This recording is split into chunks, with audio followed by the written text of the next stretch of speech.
Guys Melmalayanur போக போகிறோம். இப்போ பாருங்க, சிப்ஸ் எல்லாம் வாங்கி ரெடியாக வச்சுக்கிட்டேன். தண்ணி பாட்டெல்லாம் வாங்கிட்டாச்சு.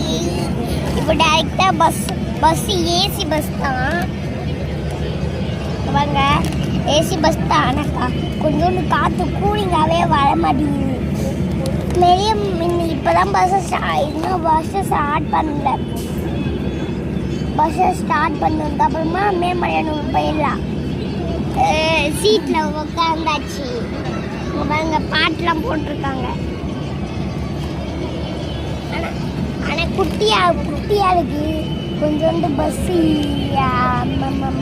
அதுக்கு கொஞ்சம் நாள் இல்லாமல் ஏசி தெரியுதா எவ்வளோ முன்னா அதுக்கு தேவையில்லாமல் இந்த பஸ்ஸில் எழுதிடும். அதுக்கு நார்மல் பஸ்லேயே போகிறவங்க சொல்கிறாங்க. லைக் பண்ணுங்க.